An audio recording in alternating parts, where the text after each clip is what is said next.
बोलेगा तो क्या बोलेंगे 3। लेकिन अगर रिएक्शन देके देगा तो हमें रिएक्शन के अकॉर्डिंग जज करना पड़ेगा उसने कितना हाइड्रोजन लूज।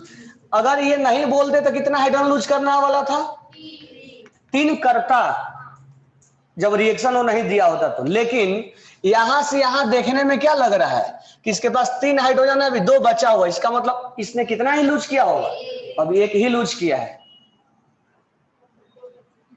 2 बचे वाला पार्ट नहीं ले, कितना लूज किया इसने 1 लूज किया, तो इसका एन फैक्टर क्या लेंगे 1, करना चाहिए था 3, किया है 1, तो कितना किया है वो लेंगे।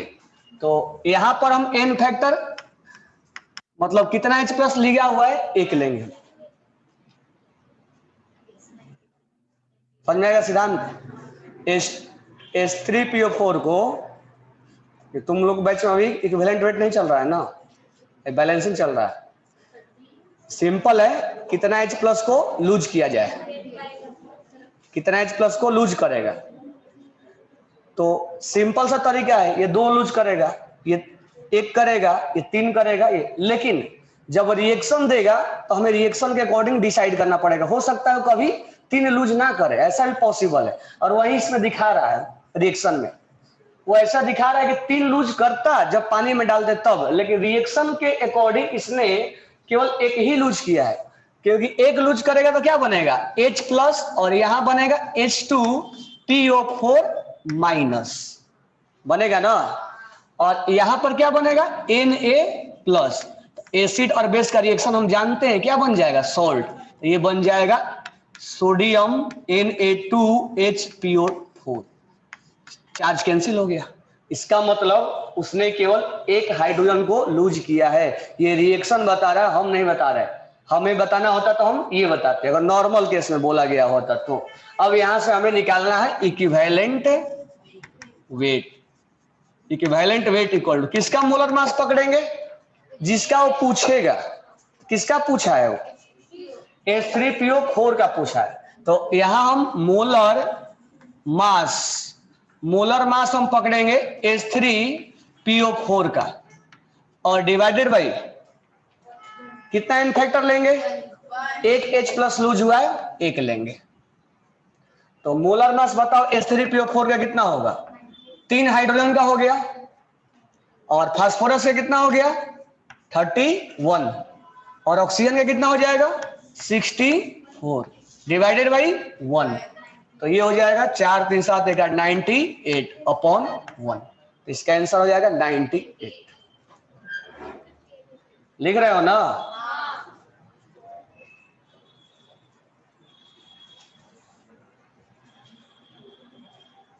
क्लियर हो गया। नेक्स्ट क्वेश्चन देखो, equivalent weight of nitrogen in nitrogen पेंटो oxide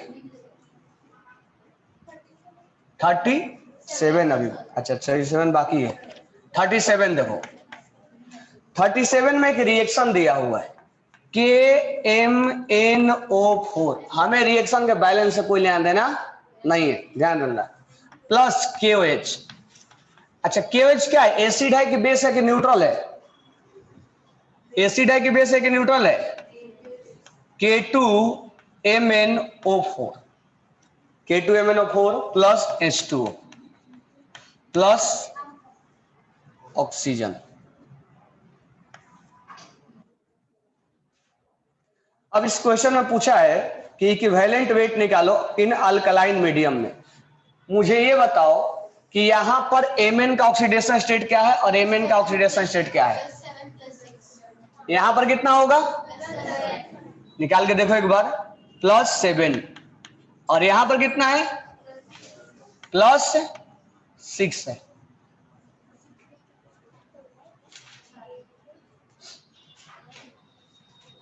निकाल के चेक करो है कि नहीं है।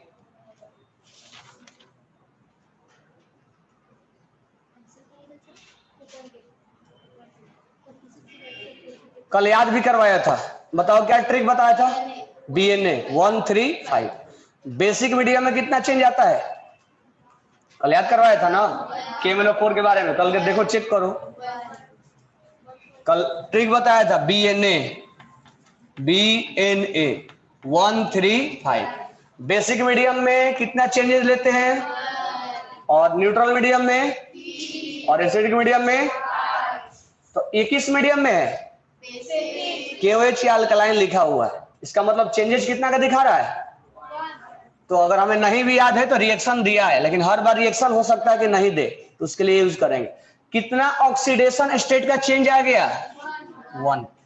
तो हमें इक्विवेलेंट वेट किसका निकालना है, इक्विवेलेंट वेट KMnO4 का निकालना है। KMnO4 का मास पकड़ेंगे, KMnO4 का मास कितना होता है 158, और चेंज कितना आया, कितना आ गया आंसर। तो हम डायरेक्ट भी कल एक क्वेश्चन करवाए थे कि KMnO4 in basic medium it undergoes +7 to +6 change in oxidation state 1, change in oxidation state 1।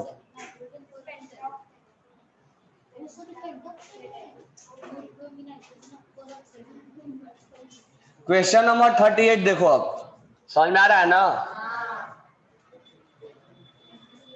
Question number 38,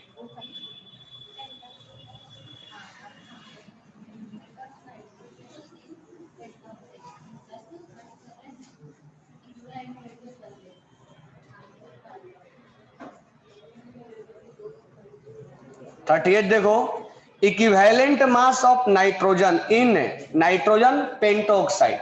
तो नाइट्रोजन पेंटोक्साइड का फॉर्मूला क्या होता है, N2O, this one is formula of. अब मुझे ये बताओ कि N2O5 में नाइट्रोजन का ऑक्सीडेशन स्टेट क्या होगा, कितना होगा,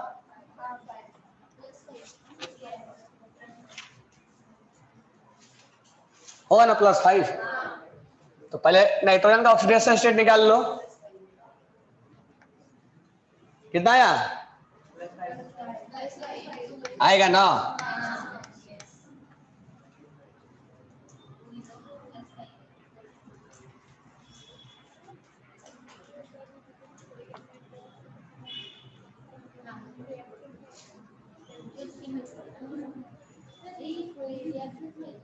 अब हमें क्या निकालना है, इक्विवेलेंट वेट। इक्विवेलेंट वेट निकालने का formula molar mass upon N। अच्छा, मोलर मास इसका किसका पकड़ेंगे, N2O5 का पकड़ेंगे या नाइट्रोजन का पकड़ेंगे, पूछा किसका है, तो नाइट्रोजन का पकड़ेंगे। क्लियर हो गया, किसका पूछा है, तो N2O5 का नहीं। इससे पहले वाले क्वेश्चन में KMnO4 का पूछा था, तो हम KMnO4 का मास पकड़ेंगे। उससे पहले वाले क्वेश्चन में सल्फर का पूछा था SOCl2 में, तो उसमें हम किसका मास पकड़ेंगे, सल्फर का, SOCl2 का मास। जिसका पूछेगा, सिंपल सा बात है, उसका हम मास पकड़ेंगे। अब ध्यान देना, अब इसमें 2 नाइट्रोजन दिख रहा है, तो क्या मैं 28 लिखूं या 14 लिखूं, 28, ठीक है, तो मैं दोनों लिख रहा हूं। तो इक्विवेलेंट वेट इक्वल टू 28 लिखा, और एक तरफ मैं लिख रहा हूं 14 डिवाइडेड बाई n फैक्टर, क्या लिखेंगे 5। अब जैसे तुम 5 लिखोगे तुम्हारा आंसर गलती आने लगेगा, क्यों, क्योंकि तुम नाइट्रोजन का एक का ऑक्सीडेशन स्टेट पकड़े हो तुम, अब तुम मास कितने का ले रहे हो, 2 का। तो मास 2 का पकड़ोगे तो ऑक्सीडेशन स्टेट भी कितने का लेना होगा, 2 का ऑक्सीडेशन स्टेट कितना आएगा,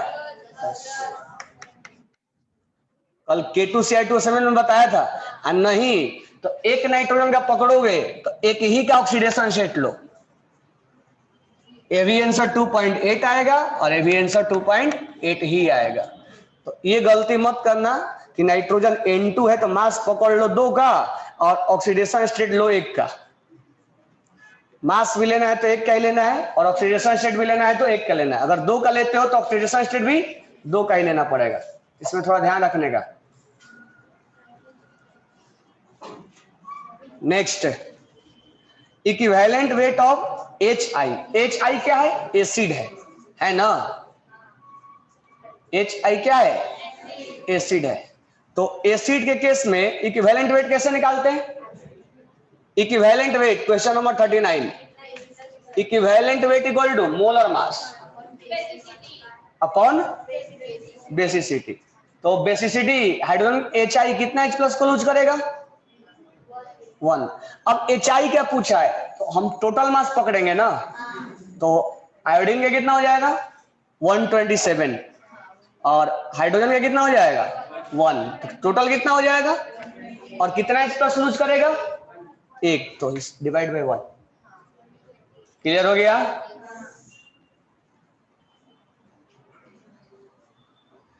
तो कितना H प्लस लूज करेगा उसको हम डिनोमिनेटर में लेते हैं, क्या बोल रहे? हाँ,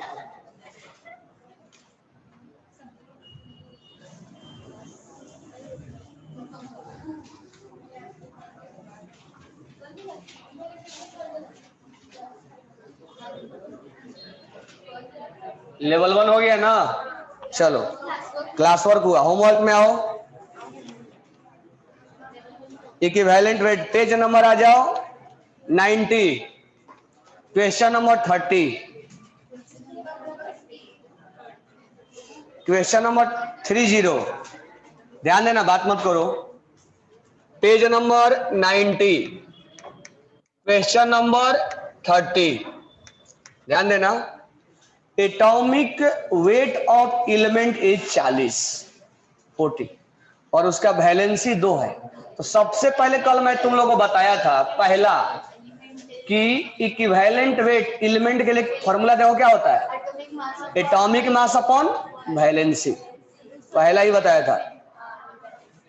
एसिड के केस में H प्लस का लूज लेना है, बेस के केस में OH का लूज लेना है, सॉल्ट के केस में चार्ज लेना है, ऑक्सीडेशन के केस में चेंज इन ऑक्सीडेशन स्टेज, जैसे K-4 वाला दिखाया था मैंने, +7 से कहां जा रहा था, +6 में जा रहा था।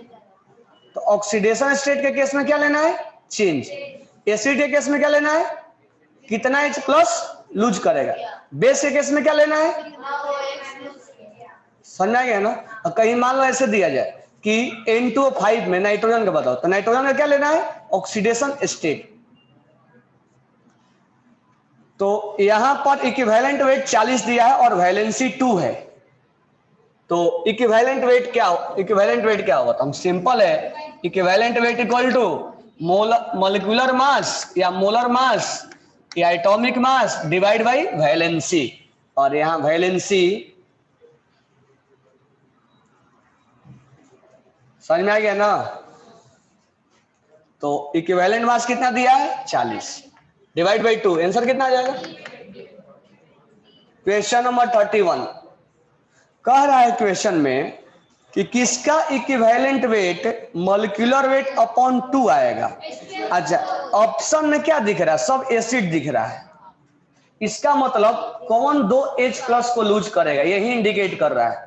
तो H2SO4 कितना H प्लस को लूज करेगा 2, HCl HNO3 और NOH NO बेस है लेकिन कितना करेगा OH 1 करेगा।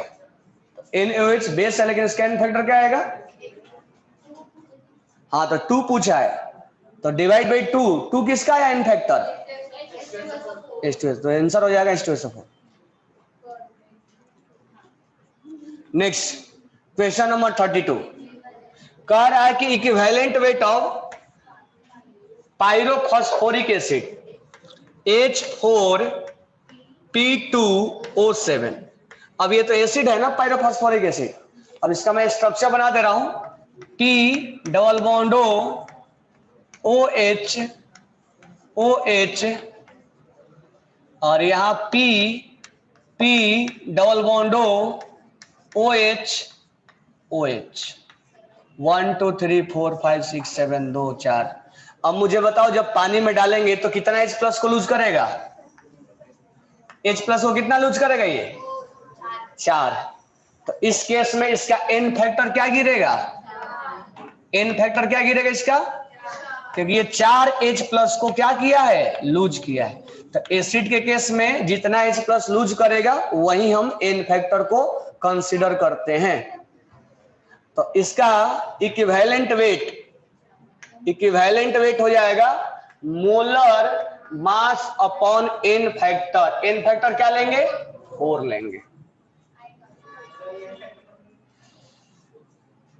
देखो अगर एसिड जितना H प्लस लूज करेगा या बेस जितना OH लूज करेगा या ऑक्सीडेशन स्टेट का जितना चेंज आया,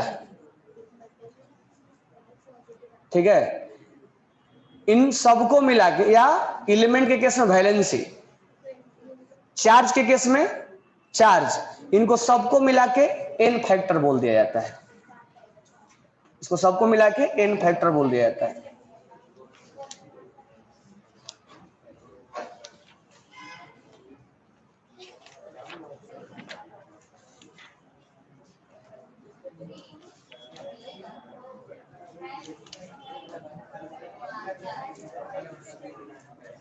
ध्यान देना, इक्विवेलेंट वेट एलिमेंट के केस में atomic mass upon valency, valency लेना, वैलेंस नको, ये वैलेंसी। अब मान लो कहीं आयंस है, चार्ज है, चार्ज के केस में चार्ज लिया जाता है। मान लो एसिड है, तो एसिड के केस में उसको बेसिसिटी बोला जाता है। तो कितना H प्लस लूज किया उसने, और ये थोड़ा एक्सेप्शनल है, दो। बेस के केस में कितना OH लूज किया, और सॉल्ट के केस में कितना चार्ज है उसके पास, और इसके केस में चेंज इन ऑक्सीडाइजिंग एजेंट लिया जाता है। तो कभी हम चार्ज ले रहे हैं, कभी हम वैलेंसी ले रहे हैं, कभी हम H प्लस कितना लूज किया वो ले रहे हैं, कभी कितना OH लूज किया वो ले रहे हैं, कभी हम सॉल्ट के केस में चार्ज ले रहे हैं, कभी चेंज इन, सबको मिला के एक नाम दे दिया गया n फैक्टर।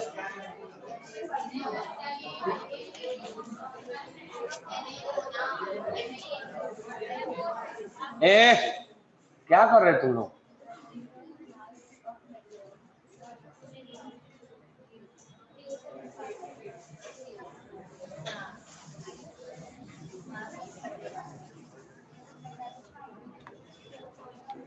नेक्स्ट क्वेश्चन देखो, equivalent weight of metal is 20। Equivalent weight of metal is 20, और मेटल क्या है, ट्राई पॉजिटिव है। इसका मतलब उसमें चार्ज कितना होगा, तो O मेटल पे चार्ज +3 होगा। तो चार्ज के केस में इक्विवेलेंट वेट कैसे लिखते हैं, molecular mass upon charge. Charge कितना इस एलिमेंट पे, 3 है। इक्विवेलेंट वेट कितना दिया है, तो मोलर मास कितना हो जाएगा,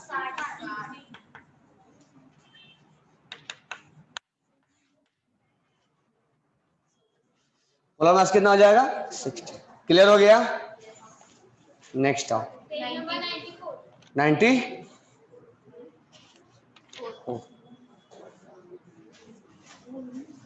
चलो क्वेश्चन नंबर, पेज नंबर 94 पे आओ।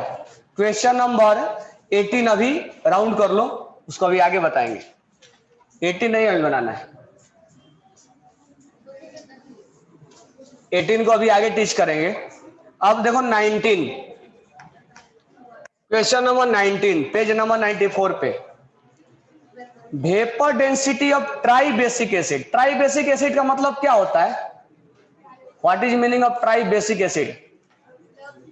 उसका बेसिसिटी कितना है, 3 है, यानी वो एसिड कितना H प्लस को लूज करने वाला है, 3, यानी इसका n फैक्टर क्या लेंगे, 3 लेंगे ना। ट्राई बेसिक एसिड में n फैक्टर हम 3 लेंगे।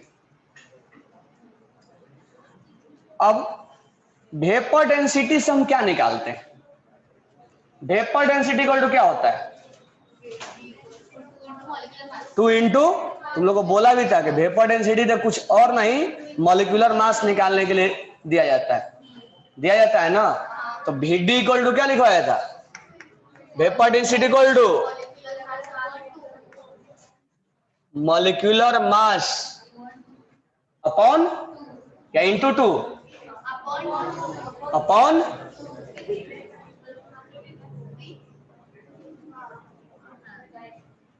होता है ना, या molecular mass equal to molecular mass equal to 2 into भिंडी भिंडी। अब यहां पर वेपर डेंसिटी कितना दिया हुआ है x, तो मोलर मास कितना हो जाएगा 2x, यानी उस एलिमेंट का उस एसिड का मोलर मास कितना हो जाएगा 2x।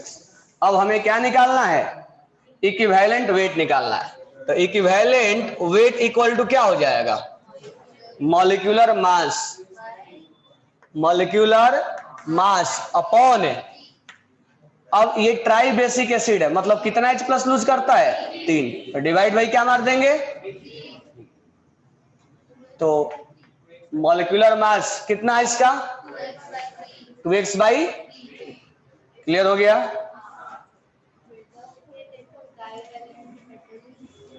अब नेक्स्ट ध्यान देना 20 नंबर कह रहा है 20 नंबर कि equivalent weight of divalent metal. अच्छा डाई वैलेंट से क्या मीनिंग निकलता है, इस पे चार्ज क्या होगा +2 होगा ना।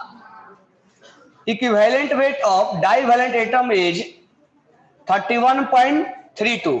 अच्छा एलिमेंट का इक्विवेलेंट वेट कैसे निकालते हैं, equivalent weight equal to atomic mass upon valency. Valency यहां पर कितना दिया है 2 दिया है, वैलेंसी 2 ही होगा ना। अच्छा इक्विवेलेंट वेट इसमें निकालना नहीं, इस बार इक्विवेलेंट वेट दे रखा है, कितना दे रखा है 31.82 दे रखा है, तो मोलर मास कितना है एटॉमिक मास कितना हो जाएगा, ये दोनों क्रॉस मल्टीप्लाई हो जाएगा, तो एटॉमिक मास कितना हो जाएगा 63.6 ग्राम हो जाएगा, होगा ना। अच्छा एटॉमिक मास कितने एटम का मास होता है 1 मोल का, यानी Na एटम का मास होता है। और हमसे क्वेश्चन में क्या पूछा है वेट ऑफ सिंगल एटम, यानी ये एटॉमिक मास कितने एटम का मास है Na एटम का होता है ना, तो Na एटम का मास इतना है, एक एटम का मास कितना होगा, तो mass of one atom equal to 63.6 upon Na का वैल्यू दिया है तो पुट कर देंगे, वही हमारा आंसर होगा 6.023 न्यूटन पर 23। नेक्स्ट ध्यान देना 21 देखो Na इज एवोगाड्रो नंबर हो तो हम जानते ही हैं, then number of oxygen atom in 1 gram, equivalent weight of oxygen is, सब चीज छोड़ दो इक्विवेलेंट वेट ऑफ ऑक्सीजन बताओ, तो ऑक्सीजन पे चार्ज कितना होता है, ऑक्सीजन पे चार्ज -2 होता है, यानी जब हम इसका इक्विवेलेंट वेट निकालेंगे तो क्या होगा मोलर मास अपॉन 2 वैलेंसी, ये जो चार्ज होगा। अब यहां पर मोलर मास के बदले हम क्या लिख सकते हैं 16, इसका मोलर मास कितना होता है 16। अब 16 मास कितने एटम का होता है 1 मोल, यानी Na एटम का, तो ऊपर क्या लिख देना है होगा ना Na अपॉन 2, यानी एटम से रिप्रेजेंट करके बताना है 16 ग्राम के बदले, क्योंकि 16 ग्राम मास 1 मोल का होता है, यानी Na एटम का होता है, तो Na के टर्म में बताना है, तो 16 ग्राम को हम 1 मोल लिख देंगे और 1 मोल को हम क्या बोलते हैं Na बोलते हैं, Na अपॉन 2 हो जाएगा, हो गया ना।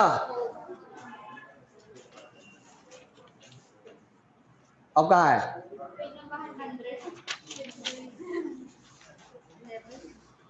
ये पहला भी छोड़ दो, इसको टीच करेंगे, दूसरा भी छोड़ दो, तीसरा भी छोड़ दो, चौथा भी छोड़ दो, इसको अभी छोड़ दो, आगे भी टीच करेंगे, चारों क्वेश्चन आगे टीच करेंगे, पढ़ाया नहीं है हा? उस क्लास से कौन कौन आए, तुम लोग तो इक्विवेलेंट मास वाला क्लास अटेंड किए हो ना, इक्विवेलेंट मास वाला कल का क्लास परसों का क्लास 2 दिन,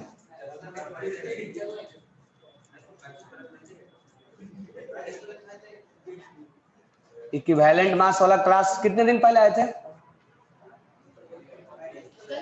हैं?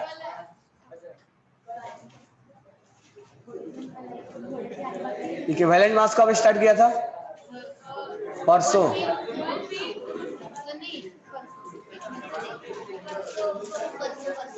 देखो उधर जो उस क्लास से आए हो, एक बार इक्विवेलेंट वेट का मैं समराइज करवा दे रहा हूँ, ठीक है?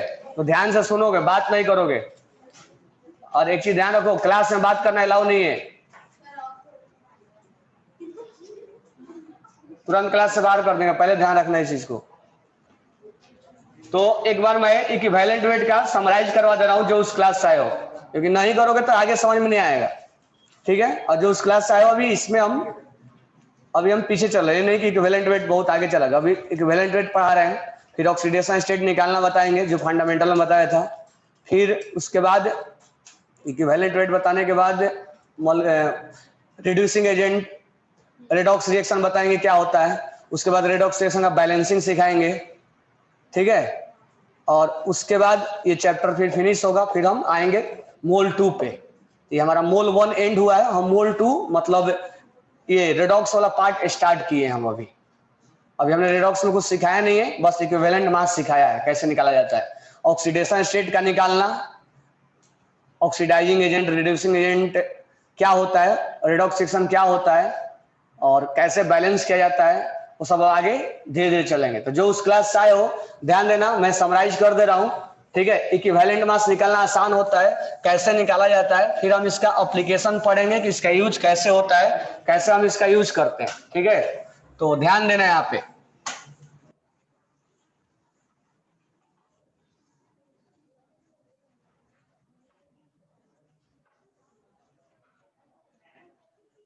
ध्यान देना यहाँ पे, जो उस क्लास से आए हो लिखो यहाँ पे और बात नहीं करना। Equivalent weight equal to, equivalent weight होता है molar mass, equivalent weight equal to होता है मोलर मास अपॉन, अगर हम एलिमेंट के केस में बात करेंगे कि एलिमेंट का बताओ, जैसे सोडियम का बताओ, या फॉर एलिमेंट का जैसे सोडियम का बताओ, पोटेशियम का बताओ, रिविडियम का बताओ, सीजियम का बताओ या कैल्शियम का बताओ, तो अगर हमें इसके लिए निकालना है, सोडियम के लिए, लिथियम के लिए, पोटेशियम के लिए, ऑक्सीजन के लिए, नाइट्रोजन के लिए, एल्युमिनियम के लिए, अगर केवल एलिमेंट के लिए निकालना है तो सिंपल सा हम जो इसका वैलेंसी होगा, अल्कली मेटल का वैलेंसी कितना होता है, तो उस केस में 1 लेना है। अल्कलाइन अर्थ मेटल का 2 +2 नहीं 2 बोलेंगे, चार्ज नहीं बोलेंगे, वैलेंसी इक्वल बोलेंगे। ऑक्सीजन में वैलेंसी कितना होता है 2, क्लोरीन में 1, हेलोजन फैमिली में कितना होगा, ऑक्सीजन फैमिली में होगा ना, सिंपल उसका हम क्या ले लेंगे, वैलेंसी, ठीक है? तो कभी कभी इक्विवेलेंट वेट दे देगा और वैलेंसी दे देगा, क्या निकालना पड़ेगा हमें, तो अभी क्वेश्चन हमने बनाया भी था। नेक्स्ट अगर हम लेते हैं चार्ज के केस में, अगर चार्ज दे दिया जाए, ठीक है, तो सिंपल से हम लेते हैं मोलर मास अपॉन जितना चार्ज होता है, चार्ज या तो केटाइन पे होगा या तो एनाइन पे होगा, हमें चार्ज में माइनस नहीं लेना है, मैग्नीट्यूड लेना है। तो हम ये for charge, for cation and A9, cation and A9, cation और एनाइन के लिए सिंपली चार्ज लिया जाता है और कितना उस पर चार्ज है वो हम लेंगे। समझ में आ गया? तो ये केटाइन और एनाइन के लिए। अगर मान लो कोई सॉल्ट है तो सॉल्ट के लिए कैसे निकालेंगे, जैसे NaCl, तो मोलर मास और जो सॉल्ट पे चार्ज होता है, चार्ज ऑन या तो केटाइन का चार्ज ले लो या एनाइन का चार्ज ले लो। जैसे एग्जांपल हमसे बोला गया सॉल्ट, ये फॉर सॉल्ट के लिए हमसे बोला गया कि NaCl का निकालो, तो अब सॉल्ट में दो पार्ट होता है, एक पार्ट केटायन का होता है और एक पार्ट एनायन का होता है। तो तुम चार्ज या तो केटायन का पकड़ो या तो एनायन का पकड़ो, किसी एक का चार्ज पकड़ना है, और दोनों चार्ज क्या होंगे, बराबर होंगे, मैग्नीट्यूड वाइज होंगे ना। अब मान लो हमसे पूछा गया कि AlCl3 का बताओ, तो अल्युमिनियम का चार्ज कितना होता है, +3, तो हम +3 ले लेंगे। अब क्लोरीन पे, एक क्लोरीन पे -1 है, तो 3 क्लोरीन पे, तो या तो केटायन का लो या तो एनायन का लो। तो ये मत सोचना कि -1 लेना है, टोटल चार्ज लेना है 3। क्लियर हो गया ये।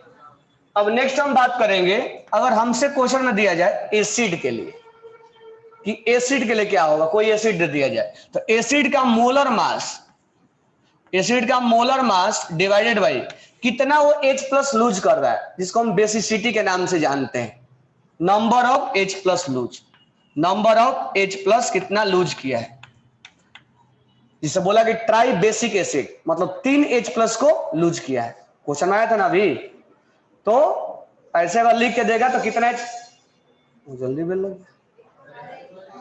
कंटिन्यू है क्या दोनों।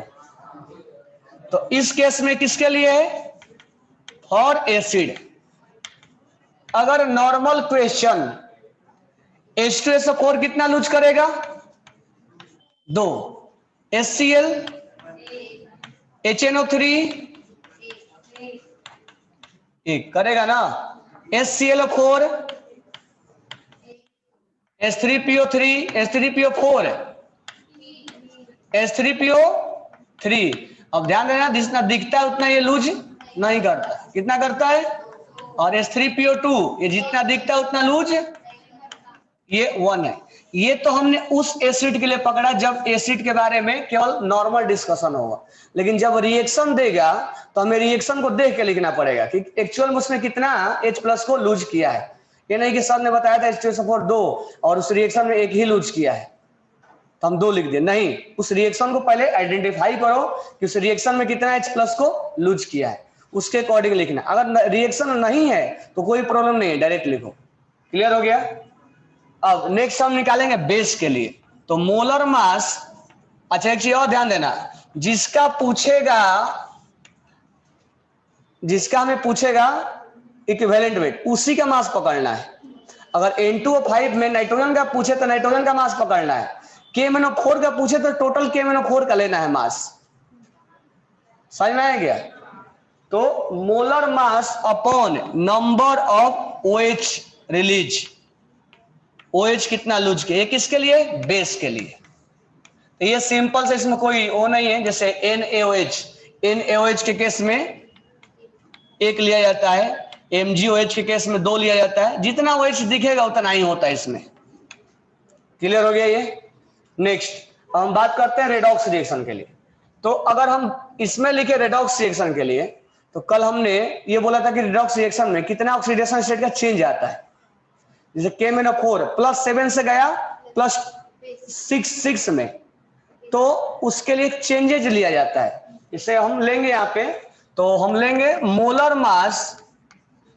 Molar mass divided by change in oxidation state, change in oxidation state,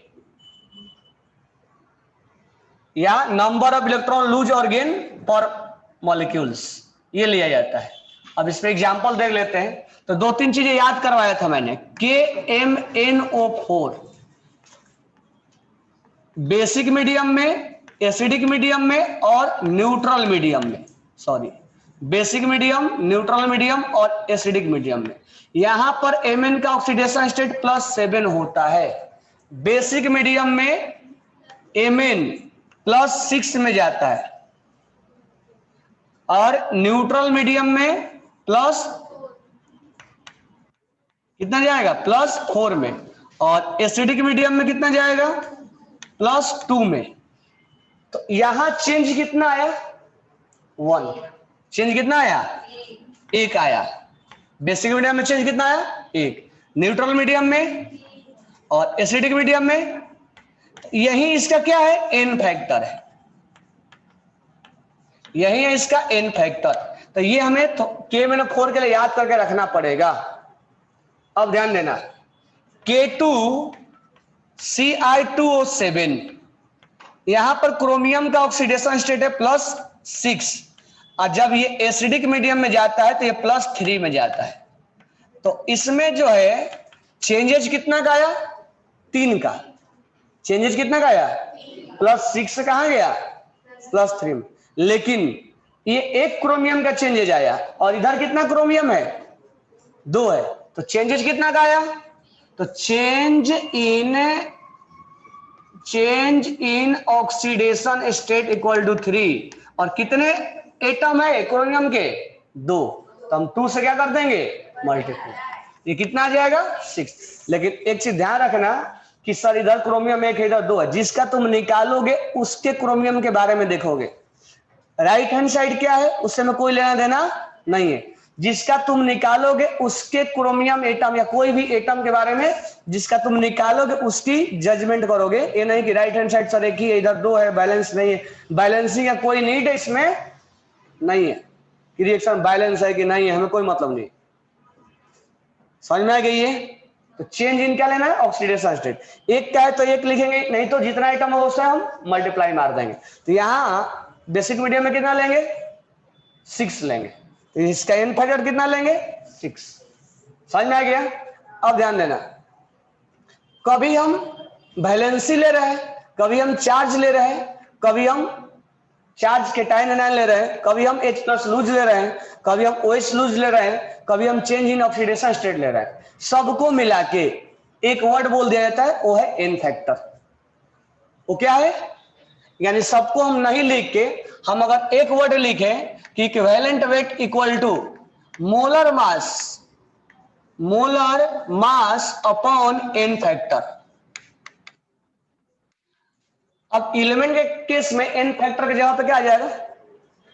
इसके केस में, इसके केस में चार्ज, इसके केस में,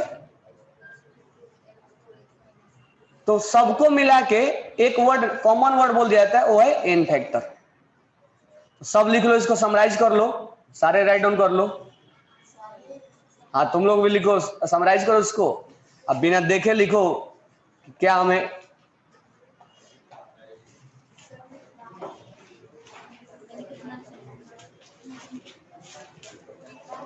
है?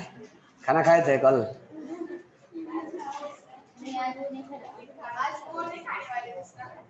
ऐसा है क्या?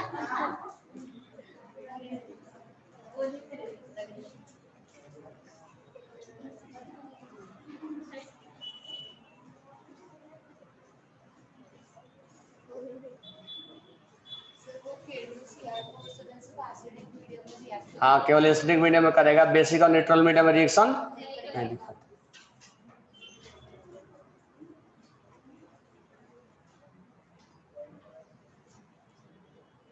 सारे नोट डाउन करो, समराइज करो, बिना देख के लिखो इसको।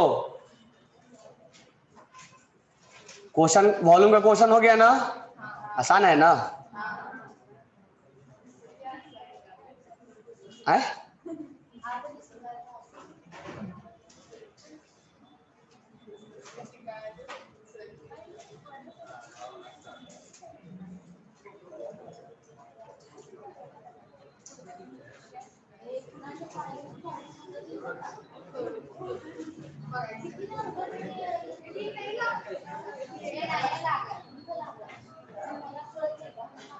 कहाँ तुम ध्यान दे रहे हो? लिख रहे हो तुम? ये क्या निकाल के बैठे हो? बंद करो उसको।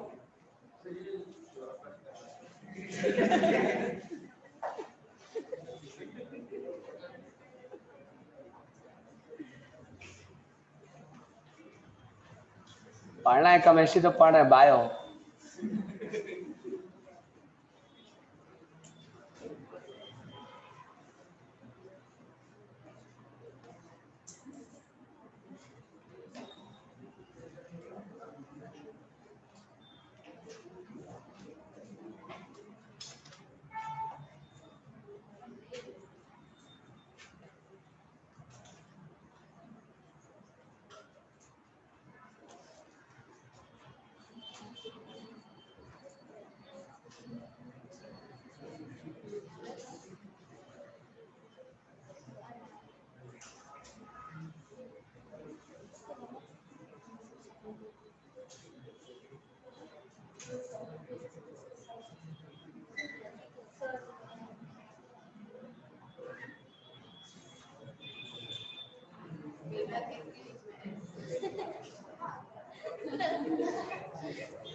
अब लिखो, ये लिख लिए।